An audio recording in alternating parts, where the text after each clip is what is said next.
শীতকাল শুধু ফুলের জন্য নয়, শীতকাল অনেক কিছুর জন্য। শীতকালে এমন কিছু পাতাবাহার গাছ আছে যেগুলো তার রূপ ধরে একটু ঠান্ডা পড়ার সঙ্গে সঙ্গে। সেই ধরনেরই একটি গাছ আমার সংগ্রহে আছে, আমি সেটা আপনাদের সামনে আজকে তুলে ধরব। নমস্কার বন্ধুরা, আমি সোনালি। আমার গ্রিন থাম চ্যানেলে আপনাদের সকলকে আমন্ত্রণ জানাই। আজকের আমি একটা পাতাবাহার গাছ, যেটা আমাদের সকলের দৃষ্টি আকর্ষণ করে, এই ধরনের একটা পাতাবাহারের গাছ সম্পর্কে আপনাদের সামনে ভিডিও তুলে ধরছি। চলুন তাহলে দেখে নেওয়া যাক। এটা হচ্ছে সিজিজিয়াম প্ল্যান্ট, বা এর আর একটা নাম হচ্ছে ক্রিস্টিনা প্ল্যান্ট। সিজিজিয়াম গাছকে একটা অর্নামেন্টাল প্ল্যান্ট হিসেবেও আমরা বাগানে রাখতে পারি। এর সুন্দর কালার চেঞ্জ, সেটা কিন্তু আমাদের খুবই মুগ্ধ করে। একে ট্রপিক্যাল গার্ডেনেও হেজ হিসেবেও লাগানো হয়। অনেকগুলো গাছ একসঙ্গে বেড়ার মতো লাগালে এবং শীতকালে যে পাতার যে রঙটা বদলে যায়, সেটা কিন্তু খুবই মনোমুগ্ধকর। এর অরিজিন হচ্ছে ট্রপিক্যাল এশিয়া, ট্রপিক্যাল অস্ট্রেলিয়া এবং প্যাসিফিক আইল্যান্ড। তবে এখন জেনে নেওয়া যাক যে এই প্ল্যান্টের গাছ আমরা কিভাবে পটিং করব, কিভাবে মিডিয়া তৈরি করব, কি এর কেয়ার করব এবং কি কন্ডিশনে এই গাছটা ভালোভাবে বেঁচে থাকে আমাদের এই বাড়িতে, এই ওয়েদারে আর কি, এই মাটিতে, এই আবহাওয়ায়, সেটা এখন জেনে নেওয়া যাক। প্রথমেই বলে নিই যে এই গাছ কি ধরনের আলো পছন্দ করে, কতটা পরিমাণ জল এবং কি ধরনের মাটি পছন্দ করে, ওয়েদারের কন্ডিশনটাই বা কেমন হওয়া উচিত, সে সম্পর্কে আগে একটু জেনে নেওয়া যাক। এই গাছের জন্যে আমাদের যে খুব রোদ দরকার তা নয়, তবে উজ্জ্বল আলো দরকার হয়, যেখানে অন্তত 3-4 ঘন্টা সূর্যের আলোটা এসে পৌঁছায়, ইনডিরেক্ট সানলাইট। সেই রকম জায়গায় এই গাছকে রাখতে হবে, তবে কিন্তু এই যে পাতার যে রঙটা ধরেছে, সেই রঙটা কিন্তু আসবে। আর এর খুব যে কড়া রোদে, গরমকালের কড়া রোদে একে একটু সেমি শেডে রাখতে হবে, নাহলে কিন্তু এই পাতার রং ফ্যাকাশে হয়ে যাবে এবং পাতার গোড়ার দিক থেকে আস্তে আস্তে শুকোতে শুরু করবে। সেই জন্যে এই গাছ একটু হিউমিডিটি পছন্দ করে, সেই জন্য একটু হিউমিক আর কি, যে আর কি কন্ডিশন থাকবে, সেই কন্ডিশনের মধ্যে এটাকে রাখতে হবে। এই গাছের উচ্চতা হয় 3 ফিট পর্যন্ত, তার থেকেও বেশি কেউ করে না। তার কারণ এই গাছটাকে ছেঁটে রাখা হয় যাতে ঝোপালো হয়, বুশি হলে এই গাছটাকে দেখতে ভালো লাগে। যেহেতু হেজ হিসেবে এটাকে ব্যবহার করা হয়, রাখা হয় ঘরে, সেই জন্যে একে একটু ছেঁটে ঝোপালো করে রাখতে হয়। ছাঁটার সময়টা কোন সময়? এই গাছের যে ডাল কাটিং বা প্রুনিং করবেন, সেটা করতে হবে গরমকালে, মানে ফেব্রুয়ারি মার্চ মাসে, যে সময় গরম বা বসন্তকাল বলি, সেই গোটা বসন্ত বা গরমকাল জুড়ে এর ডাল ছাঁটাই করা যায়। এবং সেই ডাল যে আমরা কেটে ফেলবো, সেই ডালটাকে না ফেলে আমরা সেই একটু মোটা ধরনের ডাল যদি রাখতে পারি, কাটিং করতে পারি, সেই ডাল থেকে যেভাবে আমরা ডাল কাটিং করে চারা করি, তার থেকে কিন্তু এখানে এভাবে প্রোপাগেশনটা করা যায়। তবে প্রোপাগেশন করার জন্য কিন্তু রুট হরমোন দিয়ে যখন গাছটাকে আমরা বসাবো কোনো বালির মধ্যে বা যেভাবেই করি আমরা, কিন্তু একটুখানি পলিথিন দিয়ে আর কি গাছটাকে, ডালটাকে বেঁধে রাখতে হবে, তবে সেটা হিউমিডিটি বজায় থাকবে এবং গাছের রুটটা কিন্তু ভালোভাবে তৈরি হবে। আর কীরকম জল পছন্দ করে, জল কিন্তু খুব বেশি পছন্দ করে না, তবে যেহেতু একটু ময়েশ্চার রাখতে হয় সেই জন্যে সবসময় একদম ড্রাই ভাবটাও যেন না থাকে, মানে আবার খুব মাটিটা ভিজে আছে সেই মাটির মধ্যেও জল ঢালা যাবে না, দেখতে হবে যে ভালো করে সেটা মোটামুটি ময়েশ্চারটা অল্প একটু আছে, সেই সময় অল্প পরিমাণ জল দিতে হবে। একদিন অন্তর জল দিলেই এই গাছে হয়ে যায়। এবার টবে কত বড় টব, কতখানি মাটি থাকবে তার উপর ডিপেন্ড করে যে কদিন অন্তর আপনারা জল প্রয়োগ করবেন। এবার আসি মাটির কথায়। পটিং মিডিয়াটা কি হবে? মাটি হতে হবে কিন্তু ঝুরঝুরে, ড্রেনেজ সিস্টেমটা ভালো হতে হবে, যেভাবে আমরা পট টবে আর কি বসানোর জন্য তৈরি করি সেই রকম আমি প্রথমে নিচে খোলামকুচি দিয়ে নিয়েছি, দিয়ে তারপর বালি একটা স্তর দিয়েছি, তারপর কিন্তু মাটি দিয়েছি। এবার মাটির মিক্সচারটা আমি বলে দিই। আমি নিয়েছি 30% গার্ডেন সয়েল, 40% কম্পোস্ট এবং 15% বালি আর 15% কোকোপিট। মানে 30%টাকে আপনারা 10:20 করেও দিতে পারেন, কোকোপিটের পরিমাণটা 20 করে, তাতেও হবে। আর বালিটা দেওয়া হয় যাতে ঝুরঝুরে থাকে, আর কোকোপিটটা দেওয়া হয় যাতে ময়েশ্চার থাকে। ব্যাস এইভাবেই এই রকম চারা গাছ বসানোর জন্য এটা উপযুক্ত মাটি। এইভাবেই আমি এখন গাছটাকে এর মধ্যে বসিয়ে দেব।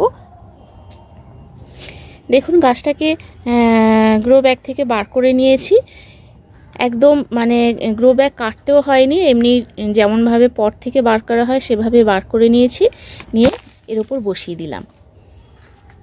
এবার এর চারধারে মাটি দিয়ে ভর্তি করে দেব। তারপরে এই মাটিটাতে যেহেতু আমি সকালবেলা জল দিয়ে ফেলেছি তাই ভিজে আছে, সেক্ষেত্রে আমি খুব অল্প পরিমাণ জল আজকে আমি দেব।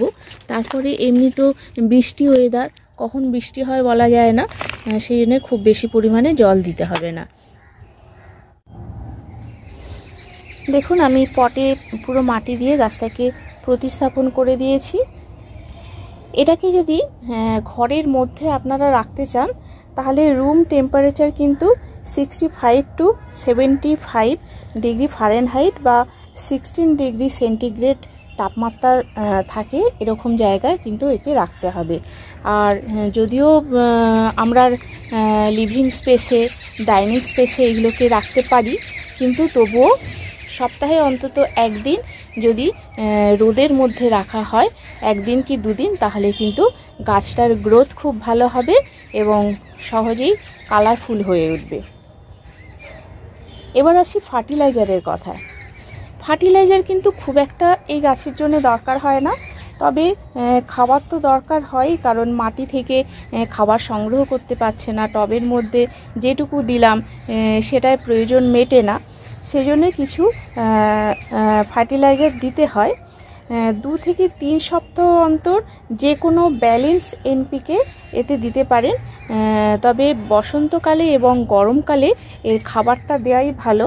এখন আর কোনো, যেহেতু আমি প্রতিস্থাপন করলাম, এখন কিন্তু আর কোনো খাবার দিতে লাগবে না, একেবারে সেই ফেব্রুয়ারি মাসে গিয়ে একেবারে মানে মিক্স সার আমি এতে দেব। আর ফার্টিলাইজার হয়তো মাসে একদিন হয়তো যে কোনো ব্যালেন্স এনপিকে দেব, এতেই কিন্তু এর হয়ে যাবে। যেহেতু গাছে রং ধরে গেছে এখন কিন্তু আর কিছু দরকার হবে না। তবে যখন এই যে রং ধরার আগে যে ডগের কচি পাতাগুলো গজায় সেই সময় এর খাবারটা দিয়ে দিলে ভালো হতো, কিন্তু আমি গাছটা নতুন এনেছি সেই জন্যে নার্সারিতে কি দিয়েছিল আমি জানি না, সেই মাটি সমেতই আমি এতে বসিয়েছি। আর আমি এখন শুধু কি দিলাম মাটিতে সেটা তো আপনারা দেখতেই পেলেন, আর এখন আমি আর কোনো খাবার এতে প্রয়োগ করব না। এছাড়া এর আরেকটা দিক আমি বলে দিই, এই যে প্রোপাগেশনটা কিভাবে হয়, এটা তো আগেই আমি বললাম যে ডাল কাটিং থেকে আপনারা করতে পারবেন, সেই পদ্ধতিতেই আপনারা করুন। করে একটা গাছ থাকলেই দেখবেন অনেকগুলো গাছ আপনার বাগানে বেড়ে যাবে। আর রোগবালাইয়ের কথা বলি, রোগবালাই কিন্তু তেমন কিছু হয় না, তবে এতগুলো গাছ আছে আমার এখানে, সেক্ষেত্রে অনেক গাছেই রোগ পোকা ধরে, সেই জন্যে যেভাবে আর কি অন্যান্য গাছে আমি ট্রিটমেন্ট করি, আলাদা কিছু নয়, ওই কাকা কিংবা নিম অয়েল এই দুটো ঘুরিয়ে ফিরিয়ে দিলেই কিন্তু এতে হয়ে যায়। তবে এই গাছের যে লাল রঙের একটা আকর্ষণ আছে, আমাদের চোখকে আকৃষ্ট করে, এর ফলে কিন্তু বিভিন্ন পোকামাকড় পাখি তারা কিন্তু এই গাছে এর আকর্ষণে এই গাছে এসে বসে। সেই জন্যে খুব বেশি পরিমাণ ফাঙ্গিসাইড বা পেস্টিসাইড এই সময় না দেওয়াই ভালো। যদি মনে হয় যে একটু রোগ পোকা ধরছে, পাতা কুঁকড়ে যাচ্ছে বা কিছু হচ্ছে, তখনই আপনারা দেবেন। তাছাড়া এই শীতকালে কিন্তু তেমন একটা রোগবালাই এর হয় না। এবার আসি যে এই গাছটা কেন লাগাবেন। এই গাছ শুধু আমাদের শোভাবর্ধন করে তাই নয়, এই গাছের অনেক গুণ আছে। 1 নম্বর হচ্ছে এয়ার পিউরিফিকেশানের জন্য এই গাছটা আমাদের লাগানো দরকার। আমরা আমাদের লিভিং রুমে রাখি এই কারণেই যে আমাদের এয়ারটা যাতে পিউরিফাই করে দেয়। এই গাছ অক্সিজেন প্রডিউস করে, সব গাছই করে, কিন্তু এটি বাতাসকে মানে দূষিত যে বাতাস থাকে ঘরের মধ্যে বা আমাদের আশেপাশে, সেই বাতাসটাকেও কিন্তু পিউরিফাই করে দেয়। আর ক্রিস্টিনা প্ল্যান্টের ফলিয়েজ আমাদের দৃষ্টি আকর্ষণ করে, তাই লিভিং স্পেস কিংবা গার্ডেনে রাখলে এটা আমাদের খুবই দৃষ্টিনন্দন হয়। তারপর হচ্ছে এটা হচ্ছে খুব লো মেনটেনেন্স। এই গাছের জন্যে খুব বেশি সার, পেস্টিসাইড, ফাঙ্গিসাইড এসবের খুব বেশি দরকার হয় না, আর লো ফিডারও। সেই জন্যে আমাদের কিন্তু খুব বেশি ব্যয় সাপেক্ষও নয় বলা যায় এই গাছের জন্য। আর এই গাছটা কিনতেও খুব বেশি দাম নয়, 50-60 টাকার মধ্যে এই ধরনের গাছ আপনারা মার্কেট থেকে পেয়ে যাবেন। আর এই গাছকে একটা সুবিধা হচ্ছে ইনডোর এবং আউটডোর যেখানেই রাখুন না কেন সেই পরিবেশে কিন্তু নিজেকে খাপ খাইয়ে নেয়, টিকিয়ে রাখতে পারে। ব্যালকনিতে যেখানে উজ্জ্বল সূর্যের আলো অন্তত 3-4 ঘন্টা থাকে, সেখানেও এর এই এত সুন্দর ব্লুমিং হয়। এই গাছের কিছু ঔষধি গুণ আছে, মেডিসিন তৈরিতে ব্যবহার করা হয়, যেমন মাথা যন্ত্রণা, মাসেল অ্যান্ড জয়েন্ট পেন, ঘুমের প্রবলেম হলে, ডিপ্রেশনের ওষুধ ইত্যাদিতে মানে এই কারণে আর কি ওষুধ তৈরি হয়। তবে আমরা কিন্তু কখনোই না জেনে এটাকে কিন্তু ডাইরেক্ট প্রয়োগ করব না। এর থেকে ওষুধ তৈরি হয়, কিন্তু আমরা এই অবস্থায় এর থেকে কোনোভাবেই কিন্তু কোনো মেডিসিন পাবো না, সেটা কিন্তু আমাদেরকে মাথায় রাখতে হবে। তাহলে বন্ধুরা, এই গাছটাকে আপনারা আপনার বাগানের সংগ্রহে রাখতে পারেন। আমারও অনেক দিনের ইচ্ছা ছিল, কিন্তু অনেক গাছ বেড়ে যাচ্ছে বলে আনিনি, তবে লোভ সামলাতে পারিনি, নিয়ে চলে এলাম। আর এইভাবেই এর যত্ন করে দেখি কেমন কি হয়। আপনারা প্রত্যেকেই এরকম করে 1-2 গাছ বাড়ান, তাহলে আমাদের প্রকৃতির ভারসাম্যটাও ভালোভাবে বজায় থাকবে, আর আপনারাও সুস্থ থাকবেন। গাছের প্রতি সময় দিন, তাহলে আপনাদের মনও ভালো থাকবে।